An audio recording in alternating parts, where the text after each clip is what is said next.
Good morning, everybody. Welcome to the first lecture in the 2023-2024 ALA lecture series. My name is Simon Lewis. I'm a professor of English at the College of Charleston here in Charleston, South Carolina in the United States. And I'm the member of the ALA Executive Council who's responsible for organizing this series of lectures. We have an eclectic series of 5 lectures coming up for you, starting today, of course, and continuing in October the 28th, and then again in January the 27th, March the 23rd, and in April, on April the 20th.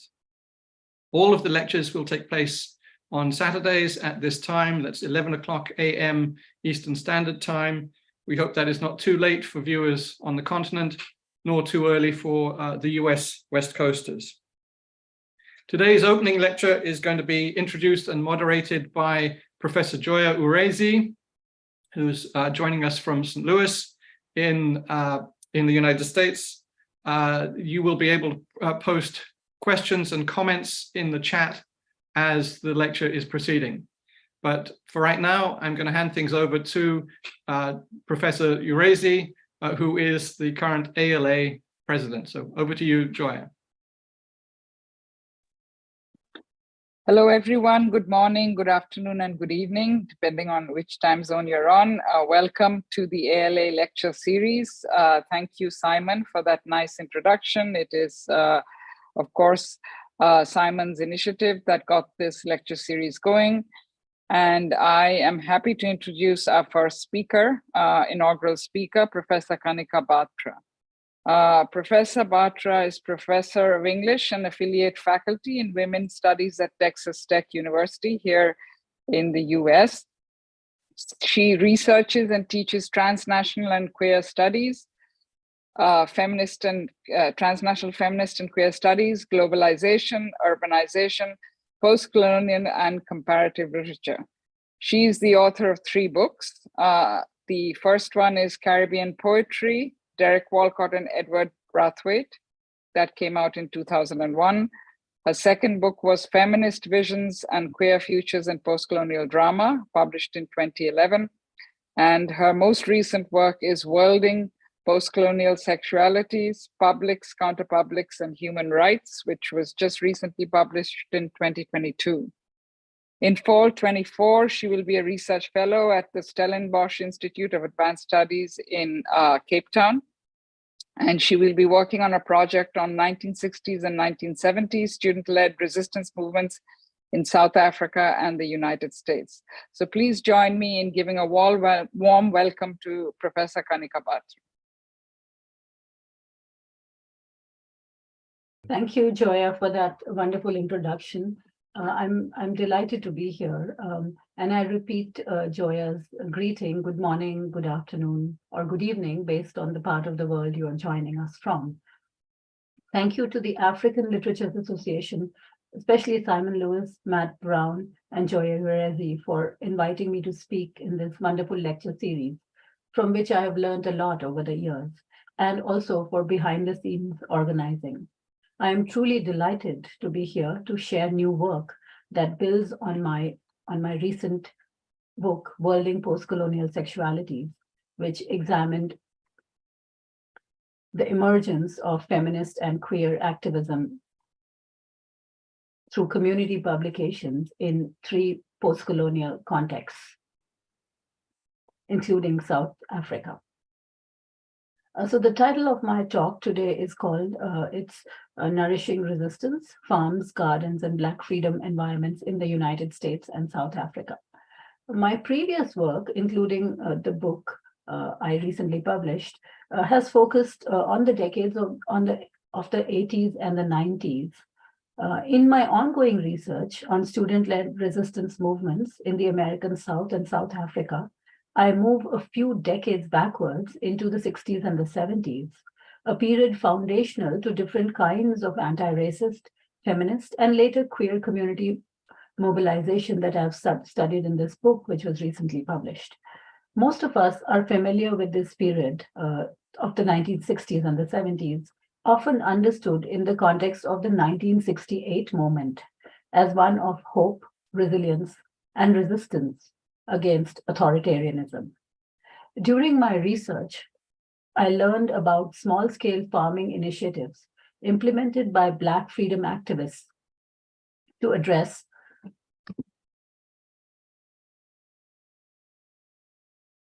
food scarcity in rural Mississippi and rural Siskiyou, regions which were epicenters of US civil rights and South African anti-apartheid resistance from 1966 to 1976.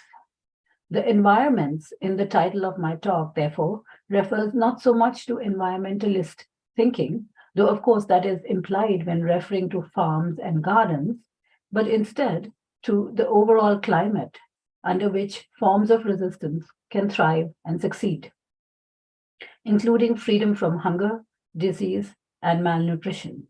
In short, conditions where basic needs are met so that people are energized and able to put their efforts in securing justice. We know that one of the most insidious effects of institutionalized racism is food scarcity among communities of color. In the 60s and the 70s, activists addressed this through a form of Black environmentalism that was premised on food sufficiency as central to resistance movements. Mississippi sharecroppers, who had existed barely on the other side of starvation for generations, found themselves removed from their farms and homes when they demanded their rights to education, votes, and equal treatment in the 1960s, and were replaced by mechanized forms of agriculture. Similarly, draconian apartheid laws in South Africa meant that while men worked in the cities, often their families were confined to barren, infertile homelands and were dependent on them to send money for daily necessities.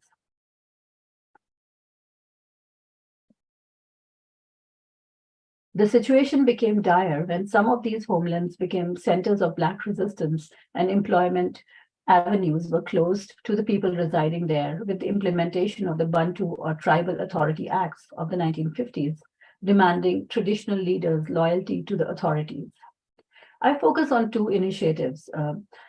The first is the Freedom Farm Cooperative in Mississippi by activist and former sharecropper Fannie Lou Hamer, and the Zanampilo Community Health Center by Black consciousness leaders Steve Biko and Mamphela Ramphele in Zinyoka village near King Williamstown in the Eastern Cape, South Africa, as part of a comparative project that I am organizing around moments that place the body front and center stage.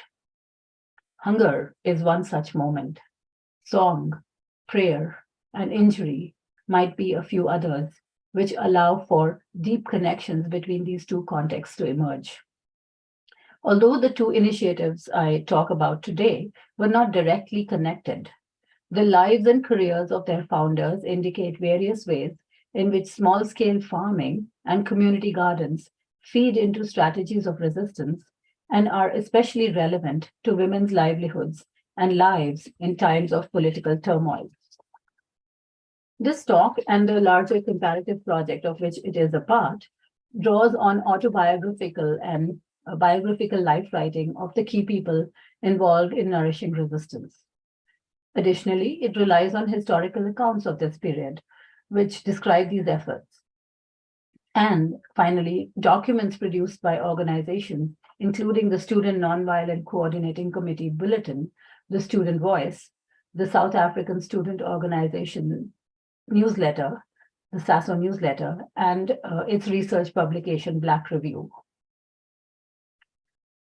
Studies of this period often begin as oral histories of rural Mississippi and rural Siskiyou, and the accounts are necessarily subject to the vicissitudes of memory of the people being interviewed. When we talk about nourishing resistance, the backgrounds of the people involved in these efforts indicate that many came from families of modest means, where hunger was a lived reality. If small-scale farming is a means to overcome food shortage and supplement family income, other situations experienced by these figures also underscore the importance of addressing food deprivation. Hamer, Biko, and Ramphele were among the hundreds and thousands of Black freedom campaigners in the United States and South Africa who were put in prisons with notoriously bad conditions. Besides physical brutalization, psychological manipulation, lack of connection, and news of family, their short and long-term imprisonment was made unbearable by substandard, undercooked, inedible food. In response to these conditions, many voluntarily chose hunger strikes as a means of resistance to put pressure on the authorities to improve conditions inside prisons. Even outside of prison, loss of employment and meager employment meant that daily meals were not guaranteed, especially when men were imprisoned, leaving women as the sole breadwinners for their families. My first context is an account of Fannie Lou Hamer's Freedom Farm. As a veteran of the 1960s Mississippi Freedom Movement, Fannie Lou Hamer is an icon of rural Black resistance. As a sharecropper's daughter, field worker, and plantation timekeeper, she had borne the brunt of poverty, malnutrition, and hunger all her life. She was inspired to work on voter registration in Rouville, Mississippi, when she heard Student Nonviolent Coordinating Committee, or SNCC, volunteers urging Black voters to exercise their constitutional rights. Hamer emerged as a powerful speaker, singer, and SNCC worker, and also a Mississippi Freedom Party delegate to the Democratic National Convention, and one of the bravest community activists in the region. Almost every account of this period, whether historical or autobiographical, including recollections and works by Bob Moses, John Lewis, Stokely Carmichael, Mary King, Unita Blackwell, Harry Belafonte, and others, mention Hamer's efforts as central to the work in Mississippi, then the most viciously racist state in the American South. Hamer's indelible presence marks the pages of the SNCC publication Student Voice, and you see a page from the publication reproduced here on this slide on the right. Now, the publication regularly covered SNCC's activities in the state leading up to the Freedom Summer in 1965. In making Greenwood, Mississippi, their headquarters for desegregation of public facilities, Black voting rights, and equitable education before, during, and beyond the Freedom Summer, students took a calculated risk. The place was not far from Drew, Mississippi, where Emmett Till had been brutally murdered in the 1950s, and Philadelphia, Mississippi, where 3 SNCC field workers, Andrew Goodman, James Cheney, and Michael Schwerner, were murdered by the police and their bodies thrown into the Delta in June 1964. Like several hundreds of farmers and workers in the region who lost employment, faced intimidation, were subjected to violence, and were killed because of their efforts to combat voter disenfranchisement and segregation, Hamer understood the costs of involving herself in these efforts. Having lost her job as a plantation timekeeper, she joined SNCC as field secretary and lived on $10 a week. That was the standard income for all SNCC employees. And these $10 a week were not guaranteed. Sometimes payments were delayed because of lack of funds. Hamer believed, and rightly so, if we have something like some pigs and some gardens and a few things like that, even if we have no jobs, we can eat and we can look after our families. She realized that it would be impossible to nourish activism in the face of hunger, leading her to involve herself in SNCC clothing and food drives, and later founding Freedom Farms Cooperative in Sunflower County in 1967, which cultivated about 640 acres by 1970. And here you have on this slide at the bottom right a picture of the pig rearing activities in Freedom Farm. There is renewed scholarly interest in Hamer's efforts at cooperative farming by Priscilla McCutcheon and Monica White just over the past few years. Though a discussion of this important initiative has always been an essential part of the 4 comprehensive biographies of Hamer's life by Kay Mills, which appeared in 1994, by Chana Kai Lee, which appeared a few years later in 1999, and most recently, 2 autobiographies by Keisha Blaine and Kate two biographies by Keisha Blaine and Kate Clifford Larson, which appeared a couple of years ago. Hamer began thinking about the farm as early as 1966, before her differences with SNCC and the disbanding of the organization. The initial impetus came with the donation of 50 pigs by the Sunflower County section of the National Council for Negro Women to Freedom Farm. Any family which could support rearing animals was eligible to receive a female pig, and when 2 female pigs from the litter were pregnant, they were donated to the next needy family, and the original was returned to the pig bank. What began as a pig bank was in fact a 4-pronged program, which also included acquiring land to raise vegetables, provide housing to shack dwellers, grants to fund the education of needy students in the area, and a business development plan to inculcate self-sufficiency among the community. Although Hamer always struggled to meet the land payments and a substantial portion was not cultivated due to lack of irrigation, the crops it did produce included vegetables such as soybeans, greens, corn, and sweet potatoes, and occasionally some cotton as well. The farm was based on voluntary cooperative labor, which earned the participants a share of the produce and the meat produced. Many families in need received a share, and at least 250 families benefited from the first crop itself. In an interview in the 1970s, Hamer said, "There's no way in the world you can tell me how it feels to be hungry if you've never been hungry yourself. And you cannot say that you represent me when you don't know how I feel. People is going to have a chance to work together to bring about a change." Freedom Farm was organized and founded in 1969, and the purpose of that program was to get some land that we could grow vegetables, that people wouldn't have to leave Mississippi, because our whole thing was, you give a man food, he can eat for a few days, but if you give us the tools, we can produce for ourselves. Hamer's farming effort provided food security to people in the region and extended the work of Black freedom towards local sustainability. Towards the end of her life, Hamer struggled to maintain the farm in the face of employee inefficiency, her own failing health, caused in part due to malnutrition and prison brutality and lack of funds. Still, the lessons of resilience and resistance against odds that the farm inculcated live on in the Sunflower County Freedom Project, which supports public school students from grades 7 to 12 and their families, and acknowledges Hamer's legacy in the region. I turn now to my second example, and this section of the paper is called Steve Biko, Mamphela Ramphele, Zenempilo, and Community Farms. South African anti-apartheid activists founded Black consciousness programs aimed at local communities in the late 1960s and early 1970s. Some understanding of these initiatives can be gleaned from the background of Steve Biko and other key figures. In the Biko family, after the death of his father, his mother worked as a domestic worker and then as a cook in Grey Hospital at King Williamstown. The family relied, like many others during these times, on sharing provisions with friends and neighbors.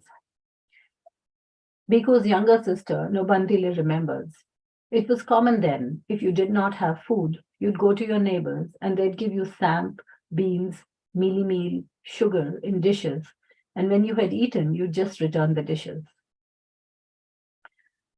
In the early 1970s, when under banning orders in King Williamstown, these experiences of sharing,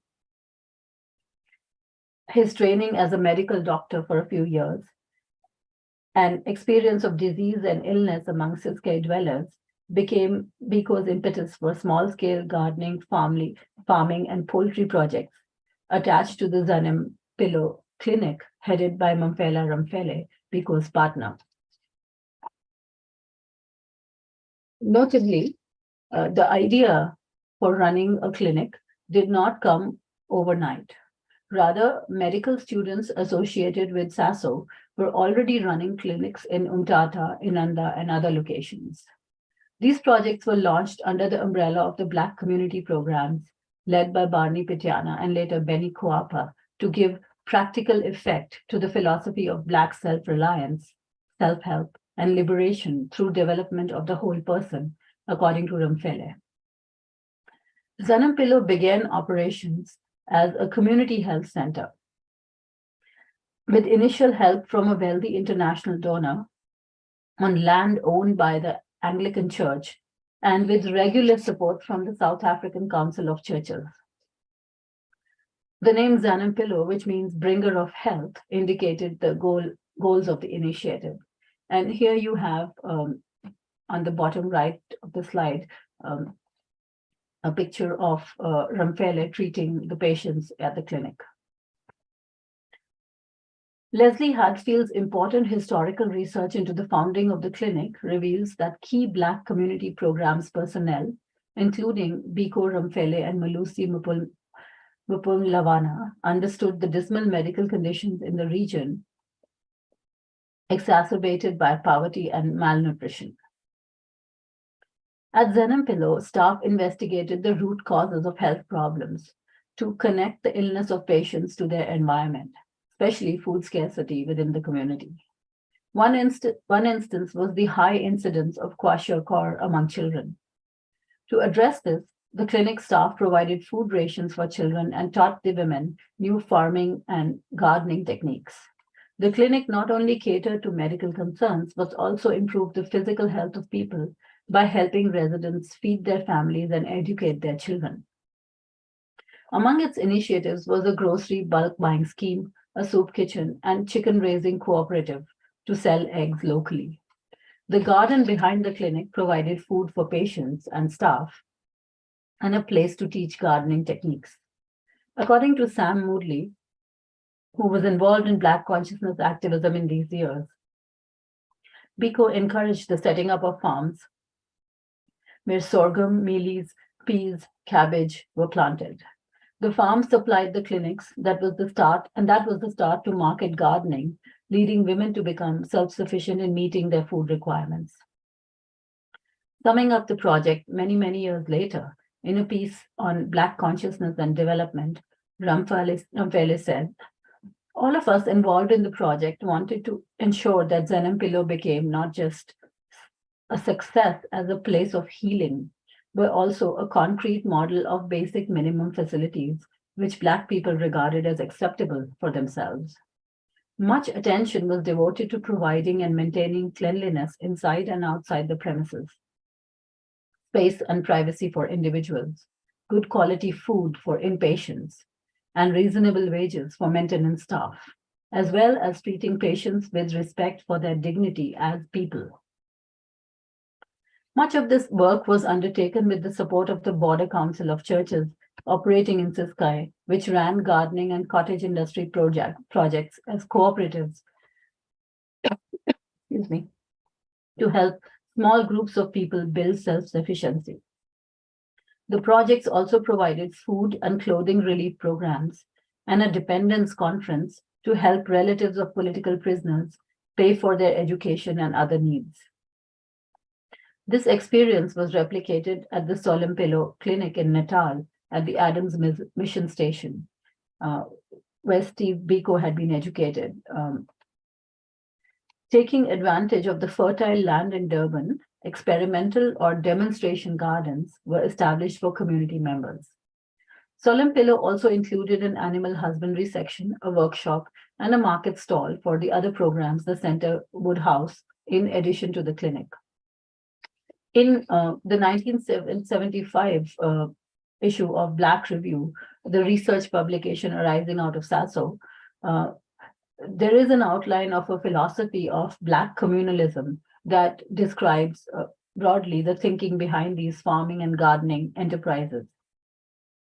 Among its key tenets is a proposal that agricultural activity shall center around the formation of cooperatives, and that people's agricultural activity can be jointly organized, though here, at least in the article, the responsibility of assisting people in such enterprises is vested on the state, unlike the independent sources of support which established the clinics and related farming initiatives.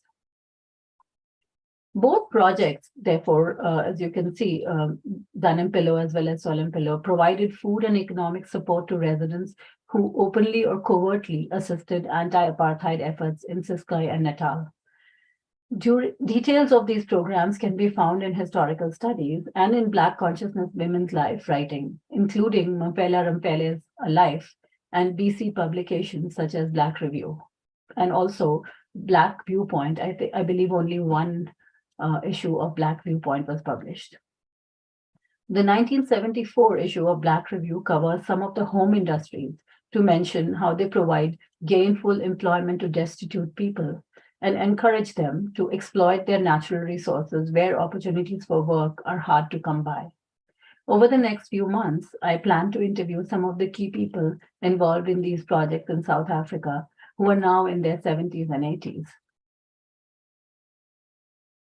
By way of a provisional conclusion, I want to highlight a few commonalities which indicates both the importance as well as the precarious nature of such efforts. Hamer founded Freedom Farm without any substantial governmental funding. Her main sources of support were university groups in the North, including student organizations at Harvard and the University of Wisconsin-Madison. Also, support was forthcoming from performer and civil rights champion Harry Belafonte and some wealthy Northerners who pitched in from time to time. In much the same way, Danim Pillow and some related Black community programs were supported by church organizations and wealthy international visitors, such as Angela Mai, a German of South African origin. For both programs, sustainability became a problem due to lack of trained managerial personnel and hostility from the authorities. In part, inspired by her trip to Africa with other SNCC workers after the Mississippi Freedom Democratic Party's challenge at the Democratic National Convention, Hamer's strategy of coping with some of these funding concerns included a focus on business development. Freedom Farm supported an African fashion shop and an Afro boutique in Drew, Mississippi, which sold clothing made by local women, with the sales proceeds benefiting the seamstresses. In King Williamstown, income-generating initiatives outside the clinic included training local women in craft making and starting a very successful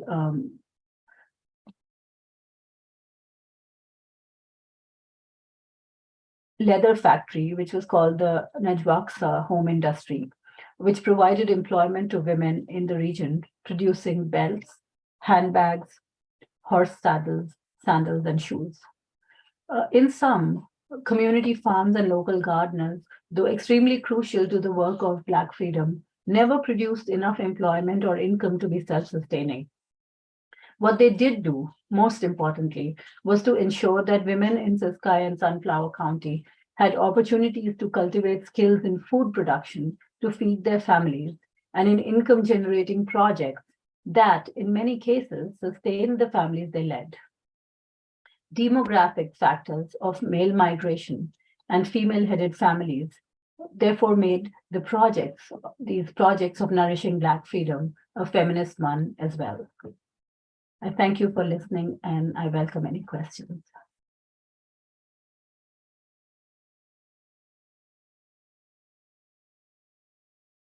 Thank you very much, Professor Batra. That was a wonderful talk. We now have a time for questions. If there's anyone in the audience who would like to ask a question, please place your questions in the chat.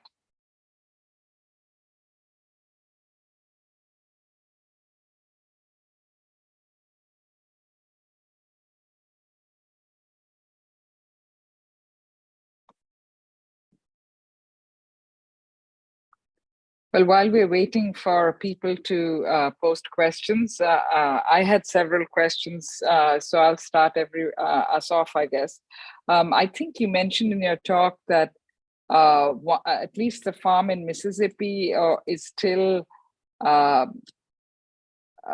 there is a question in the chat, so I'll put mine off. But I'll read the question out from Gaurav. Can you talk a bit more about the larger project from which this research is drawn?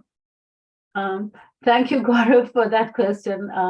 I am still developing the project, but basically, the project will look at literature, particularly life writing and movement histories arising out of these two moments in the 1960s, late 50s and 60s. There are SNCC activists who are going, basically students who are going to states like Alabama, Mississippi, Georgia, and encouraging people to exercise their right to vote. This is, of course, happening after the freedom rides have already started, and many of the people who were involved in the freedom rides and the lunch counter desegregation efforts in Nashville, Tennessee, and in other places in North Carolina, many of these same people then decide that something more is needed than just desegregating public facilities.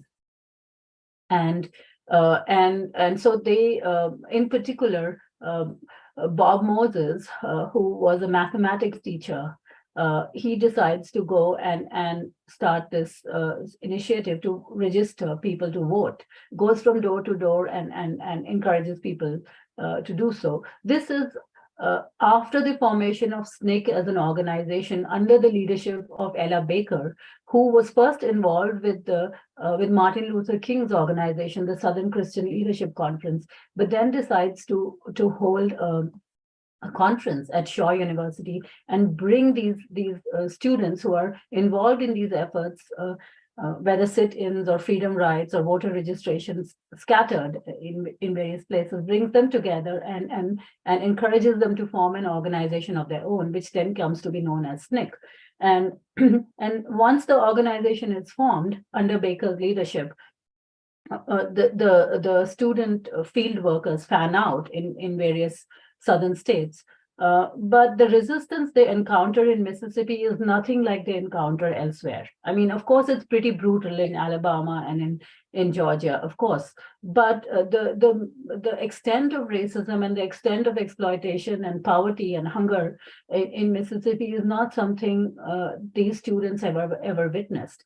And so once they decide to live within the communities and see firsthand what is happening, they also issue a challenge to the political process by holding mock elections in order to train people to vote, people who've never voted, who've never even been registered to vote. So this is happening around, I want to say, the early 60s to the mid 60s.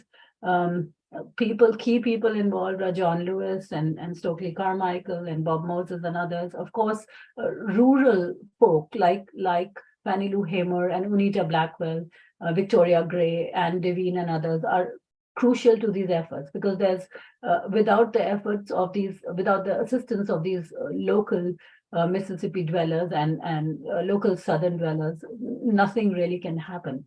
And so this is one moment, of course, from American civil rights history. And then the other moment, of course, is from South Africa, which is the emergence of Black consciousness as a philosophy and the emergence of Black community programs, which are related to Black consciousness philosophy. In part, I think there is some inspiration from the work SNCC is doing. And very often Biko and Ramphele and Barney Petiana and others are accused of kind of borrowing their ideas wholesale from student activism in the United States. But of course, that's not true. They have their own ideology and philosophy. There is some inspiration, but there isn't the kind of borrowing that Black consciousness activists were often accused of. And their projects are to do with health primarily. Health, sanitation, women's empowerment, these projects, education, of course, but and these projects are fanning both cities as well as urban locations. So these are the moments that I'm studying from the two contexts. I'm not sure what shape the project will take, but as I was working on this talk, it occurred to me that that these people are putting their bodies on the front line, and so perhaps one good way to organize it would be to think of the way the body is put on the front line, and hunger puts it in one way, song and prayer put it in another way, and sex, which is a very important aspect of the discussion here in both moments, for various different reasons. That's another way in which one can foreground the body. There is, of course, injury or violence, because people were beaten, Biko died in prison out of police brutality. Fannie Lou Hamer was beaten and suffered the consequences of that beating throughout her life. John Lewis, we all know, several times injuries on the head, and of course, so these sort of these two moments, to bring these two moments together, just in terms of how the body comes front and center stage, it would be one way of organizing it. Perhaps not the best way, but right now, this is where I am with my thinking. And thank you, Gaurav, for that question.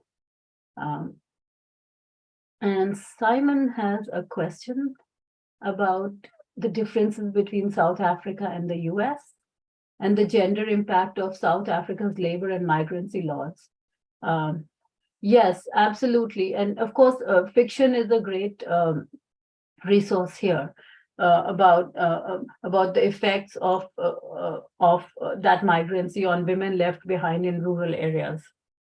Yeah, and of course, Loretta Kobo's work is central here.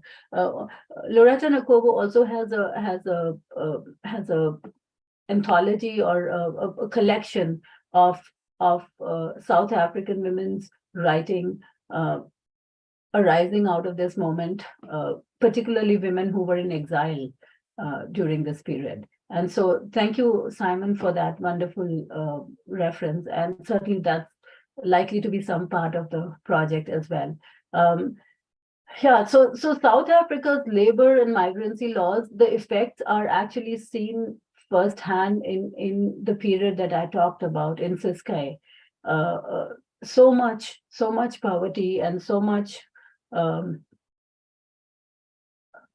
hardship being experienced by people, particularly women who are left behind, and even the men who are there, sometimes it's really hard to find employment. And so what Biko and Ramphele and others discovered is that besides the fact that there were no medical facilities or hardly any medical facilities in the region, most of the illnesses that they were treating were really caused by malnutrition and hunger and that those causes were directly linked to the labor and migrancy situation. So of course that's going to be a very crucial part of the work and the argument. I'm not sure how right now, Simon, but again, thank you for pointing that out.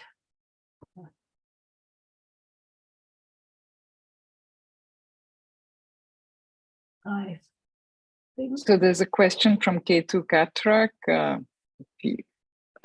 I can read that out. I wonder if you could say some more about resistance that lies at the core of the initiatives that you note, and in particular, women's involvement in efforts that help their families. So Ketu, this is a two-pronged question in many ways. So on the one hand, there are women who are educated and who form, at least if not in terms of income and in terms of social status, but certainly in terms of education, they form an elite sort of core of people who provide leadership, and among those would be the nurses and the doctors. Biko's wife was a nurse, because partner Mampela Ramphele was a medical doctor. And then there are others, of course. We all know of uh, uh, labor leaders like Emma Mashinini, and also social workers like Ellen Kuzvayo and others, right? So there is that kind of resistance, which is providing some leadership and some inspiration to women who have not had access to that kind of an education that these people have been lucky enough to have, or struggle to achieve that kind of education.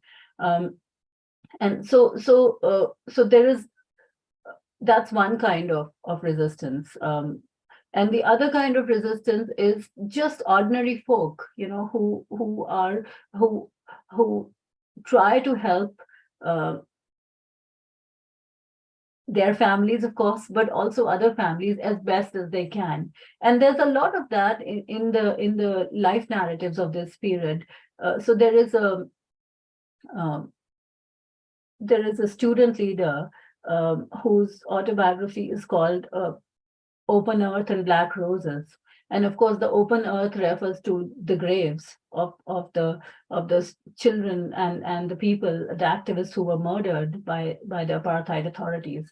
And the black roses refers to the women in her family, including her mother, her grandmother, and her mother's sister, who provide care for the community, and in providing care for the community, they articulate their resistance. And it could be something as simple as taking care of a physically challenged individual who lives in the neighborhood and does not have anybody or any family around.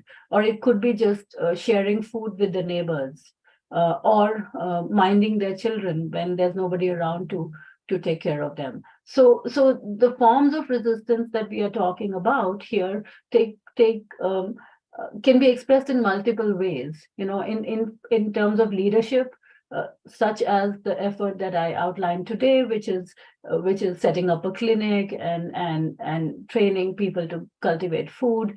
And that's the kind of leadership resistance one sees to the excesses of apartheid. But then there's other more ordinary forms of resistance, perhaps more mundane, certainly unrecognized, but a very, very crucial part of these women's life narratives of this period. Does that answer your question a little bit?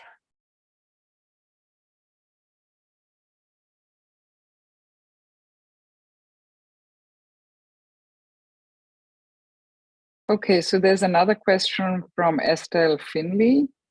Are there continuing efforts among universities and colleges to become involved in similar projects?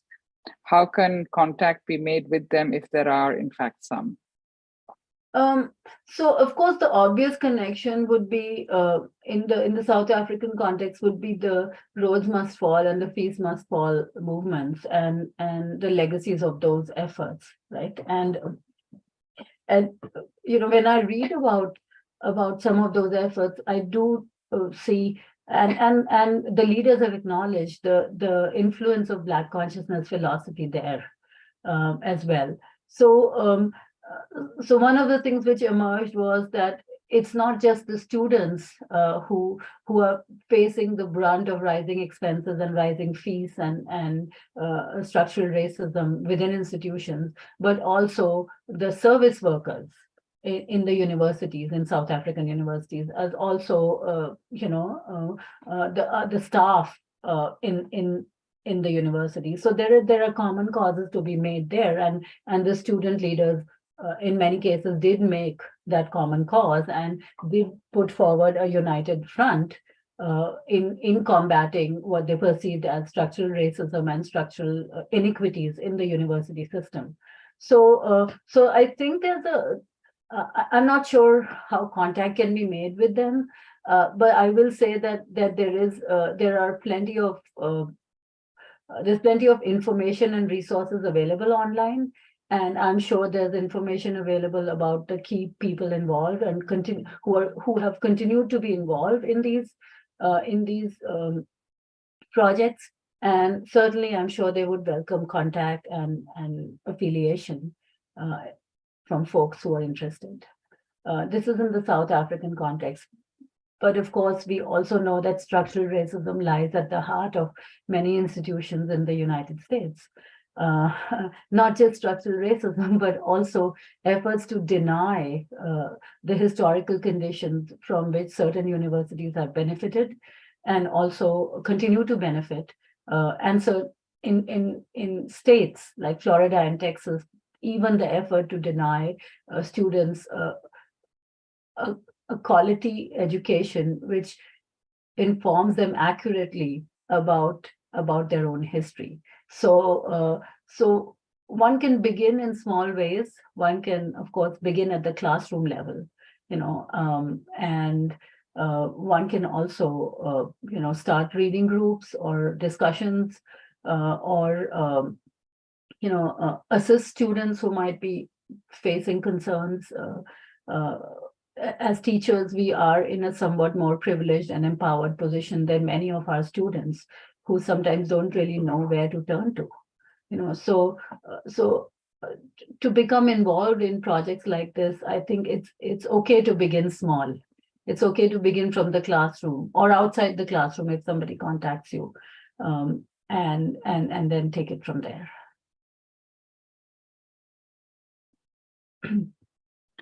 Ketu says, yes, you did answer her question. So just wanted to say that. There's a question from me, which I might read out.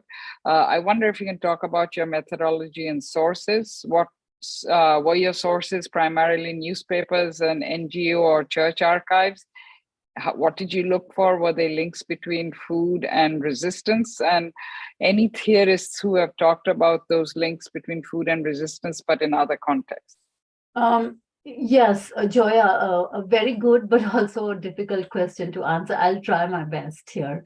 So methodology and sources, I'm still developing it, but I provided some indication of it. I think for the past couple of years, I think in the face of all that is happening in the United States, and particularly in institutions in Texas and Florida, I think what sustained me, and this is why I started this project, I just began reading inspirational life narratives, and that included, life narratives by people involved in U.S. civil rights activism, but also South African anti-apartheid activism. So I don't know that was much of a methodology. It just began as a way of sustaining hope when there didn't seem to be much hope around, and then of course for my previous book, I mined newspapers and newsletters and magazines extensively. So I think that training was really useful. Having worked on that book, I was not so afraid of mining media sources. One of the ways I did it was, of course, following Twitter feeds and Facebook groups and joining some of these groups which were actively involved in popularizing these, or at least making available or making information available about these sources to people at large. And so one of the Twitter groups that I follow is the SNCC Digital Gateway. And basically what it is it's just an archive, digitized archive of SNCC documents, but they also have little sort of, not little, but comprehensive accounts of the key people involved in these efforts. And so some of the people that the usual suspects I knew, of course, one knows about Stokely Carmichael, one knows about Bob Moses, one knows about John Lewis. But, the women's roles in these efforts are not so prominent. Fannie Lou Hamer is an exception, of course, but people like Mary King, people like Casey Hayden, people like Victoria Devine or Gloria Richardson, I didn't know about their involvement, because this history, even if we don't want to admit it, is still a very male-centered history. Activism is sort of assumed to be male. Men put their bodies on the front line. no matter that women were doing the same, but it's not acknowledged as much. And so the SNCC Digital Gateway was really helpful, and that of course also led me to resources, because every article they have on every figure or every event which occurred during those times, they also have a bibliography. So very basic sources, and then the Digital Innovation South Africa has very helpfully digitized all back issues of the SASO newsletter and Black Review and Black Viewpoint, and these are easily accessible. And since I had already used the portal a lot when working on my previous book, I was comfortable with navigating, sort of multiple issues of these magazines, and I knew what to do to find the information. And so not much of a methodology there, but just some strategies and techniques that I had developed for myself and my own research over the years. And so there are archives. There are boxes and boxes of Fannie Lou Hamer papers at the Amistad archives at Tulane University, but I have not been able to go there and look at those materials. One requires a dedicated chunk of time to be able to do that. There's also papers related to the Black consciousness movement in South Africa, which at some point hopefully I'll be able to access. So I guess the question about methodology I would be able to answer perhaps more clearly in a few months or maybe a year from now. But at least I have attempted to answer your question about the sources, and the sources are pretty easily available. There's the autobiographies. If they are out of print, then Interlibrary Loan will provide them. If one is looking for digitized materials, those are easily available. And about the theorists who have linked food and resistance, I know only of a few. I'm not a food studies scholar, but I know that Desiree Lewis has done important work in food studies in the South African context, and she has some excellent articles and studies about food sustainability and food cultures in South Africa. And then, of course, within the African American context, there has been a lot of scholarship on food studies, and so that material is also available. Although not much of it, I think, made its way into this talk or this piece that I presented today.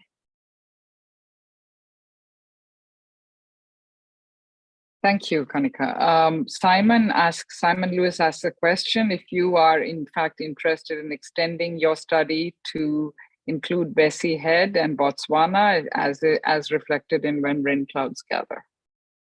I could certainly think about it, and that's an excellent suggestion, Simon. I know I had not thought about it. I guess I was just so focused on the life narratives that I other than Miriam Tlaley's work, and she has a Black consciousness novel called Amandala. Other than that, I don't think I've read a lot of Black consciousness era fiction, and I've just been focused on autobiographies and biographies. But certainly, Bessie Head's work is central, and I should be looking at it. And again, thank you for the suggestion.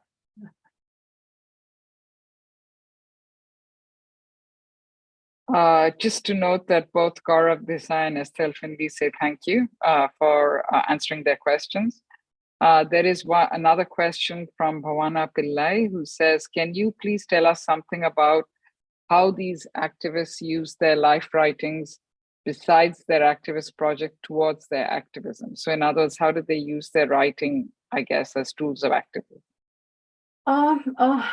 So Bhavna knows this more than I do. Bhavna's dissertation is on life writing. So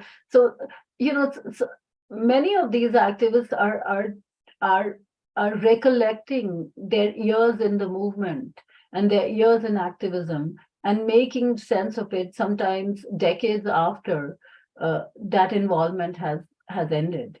And so we can think of the writing as an attempt to make sense of those years.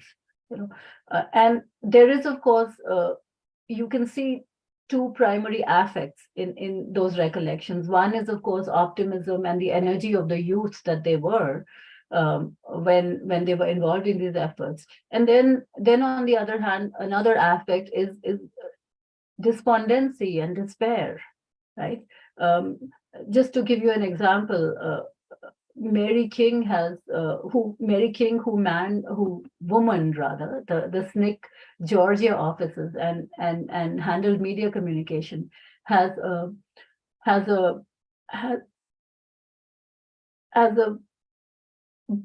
autobiography. I don't know if I should call it an autobiography. It's a movement autobiography, and it's called Freedom Song. And she talks about how after spending 2 years working for SNCC and sort of living on the edge for those 2 years, she and many other activists felt burnt out, and they had to withdraw. One, because of course SNCC was disbanding, and there were tensions within the movement itself, and two, because they just physically, emotionally, mentally could not continue anymore, right? But even after that withdrawal and period of recovery and recuperation, she says she often thinks back and remembers, and she says she lived the intensity of that life during those 2 years or 3 years spent in the movement. That intensity is not something she's ever been able to recover in for the rest of her life. And so she feels a sense of loss, that comradeship, or what was called the beloved community, that does not exist anymore and will not exist anymore. And she's never been able to find that in any other workplace or any other effort that she has been involved in subsequent to that period, right? And these were people in their 20s, sometimes in their teens, who spent the most energetic period of their lives to the movement. And this is also true of the Black consciousness movement in South Africa. So to answer your question of what do these narratives do? What they do is they allow people to sort of look back and reflect on that period. And that reflection is also affect saturated. Of course, it was the most glorious moment in their lives. They were fighting for freedom, and what could be more glorious than that? But then there is also the feeling that, well, that was then and this is now, right? So these are recollections. These are narratives which are taking stock of what happened. But I would say they are also historical documents of a kind, filtered through the lens of a particular person's consciousness and experience, but nevertheless important because they are providing you an alternative to official historiography of the period. Thank you for that answer. Simon Lewis also says thank you for your answer to his previous question. Ketu Katrak has posted another, it's not really a question, but she wonders if you might be interested in Arlene Avakian's edited volume Through the Kitchen Window that deals with women's relationship to food, as well as Bessie Head's Bewitched Crossroad. Thank you so much. And I have, what I'm doing is copying and pasting all of these suggestions in a document which I've called to read, because the sort of benefit of these comments and questions is that I'm getting a lot of ideas about how much of this work currently is lacking in scholarship and in the ideas which people have already expressed and which all of you are helpfully sharing with me. So I do not know if the chat is going to be saved, but I am frantically trying to copy every comment and every suggestion for reading that Simon and Ketu and others uh, have indicated.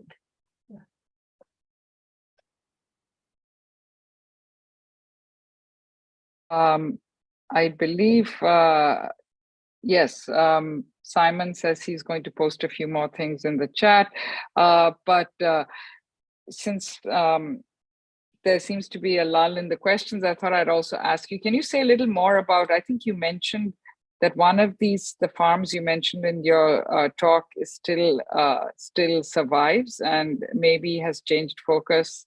A little more about, I think you mentioned at the end that they weren't sustainable at that point because of lack of trained personnel and others. So what became of these? Do you have any idea? And what, if they are still functioning, what shape are they in now? So I think perhaps I was not clear towards the end of my talk. So the Freedom Farms initiative did not continue. What has continued is the legacy of the work Hema did, and in particular supporting students, supporting families, and so on. And that kind of continues in some nonprofit initiatives which are based out of Sunflower County in Mississippi. So they use, I think that the name of the initiative, and there is a website associated with it. It is, I think it is called, I'm trying to find the name, just give me a minute.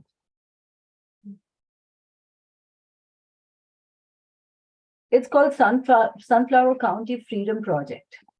So it's not, so Joya, it's not a continuation of the farm. It really isn't, because the farm was debt ridden and Hamer owed back taxes on the land and so on and so forth. And the farm did not survive beyond her.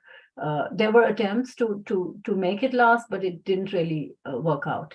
And in the same way, the community gardens and the kitchen gardens that the Black consciousness activists set up have not really did not really last. They were small initiatives. They were Hamer's initiative was larger and of course did not survive, but neither did the kitchen gardens and so on. But I think the legacy of the Black consciousness programs and the legacy of Hamer's initiative still lives on in the region, in the regions in which they were initiated, and part of that legacy is a spirit of civic responsibility, and at least making the authorities, the government, aware that these are neglected regions of the country, Sky in the case of South Africa, and Sunflower County in the case of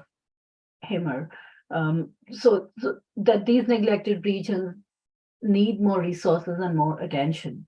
So the conditions under which these initiatives discontinued were very much to do initially with as I said, lack of personnel and management and funding, but also I think deliberate government neglect. That these were initiatives which could have been supported by government funds, but were not. And in the case of apartheid South Africa, of course, that was deliberate. But I think even in the case of rural Mississippi, that was pretty deliberate. Hamer was not popular among the plantation owners of the region, who held the power. But there are lessons which I don't think can be unlearned, which is lessons of political mobilization, lessons of economic self-sufficiency, lessons of people finding out that if they have nobody to fall back on, then they must help themselves. And that's the legacy, I think, which lives on in the region. And that's the legacy which some nonprofit organizations and some community organizations are still tapping into, without having the benefit of the farms and the community gardens that these people started.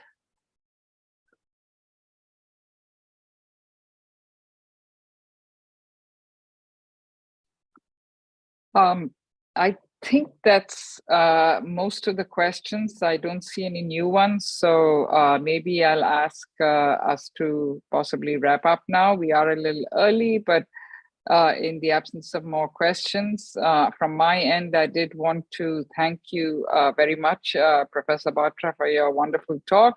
And I'll now hand it over to Professor Simon Lewis.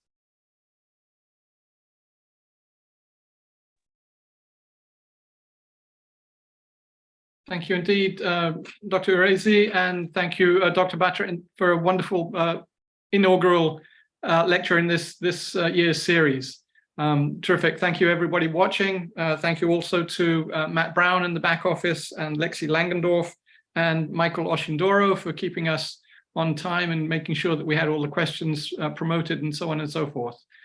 Please remember to join us next month, October the 28th. Our lecture is going to be given by Professor Emeritus Bernd Lindfors, one of the founding members of the ALA, and he's actually going to be addressing some issues that I think are really quite well connected to Dr. Batra's talk today, because he's going to be talking about the issue of South African representation at the ALA during the 1970s, late 1970s, when the association had just got off the ground. Very, very touchy and controversial topic, but I think everybody will enjoy listening into that. In response to Professor Lindfors's lecture, Ernest Emanyonu from the University of Michigan in Flint will be giving a response. So that promises to be really very interesting indeed. And then again, I have Michael, I think, has posted the list on the YouTube chat of the dates of the subsequent lectures. So that is the in January, and then in March, and then in April of next year.